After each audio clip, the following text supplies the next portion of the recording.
Signs of an aging Goodman unit electrical system include frequent tripping, unusual noises, and components showing heat or corrosion. Inspect terminal connections for looseness or discoloration and tighten them to manufacturer torque values using an insulated torque screwdriver. Test capacitor microfarad values with a meter and compare to the nameplate. If readings are more than 10% off, replace the capacitor and check for oil residue that indicates failure. Measure supply voltage at the unit under load to verify it stays within plus or minus 10% of rated voltage and document any steady drops that suggest wiring or supply problems.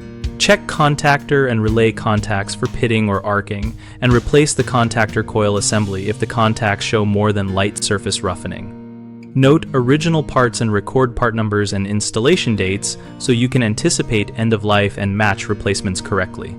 Establish a service plan with seasonal inspections and cleanings, including de-energizing the unit, discharging capacitors, and verifying motor insulation resistance so failures are caught before they cascade. Common mistakes include assuming a tripped breaker is only a nuisance. Always inspect downstream wiring and components for shorting or overload causes and correct the root problem rather than just resetting.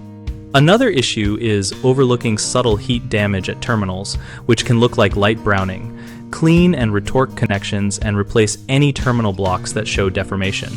People often skip recording original part details and installation dates.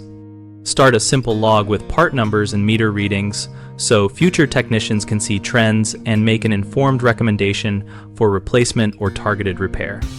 At bighomeprojects.com, we help homeowners find trusted local contractors and connect with other owners facing the same equipment lifecycle questions. Our discussion community lets us and our members share observations, part numbers, reading ranges, and service plan ideas so contractors can find work and homeowners can make informed decisions.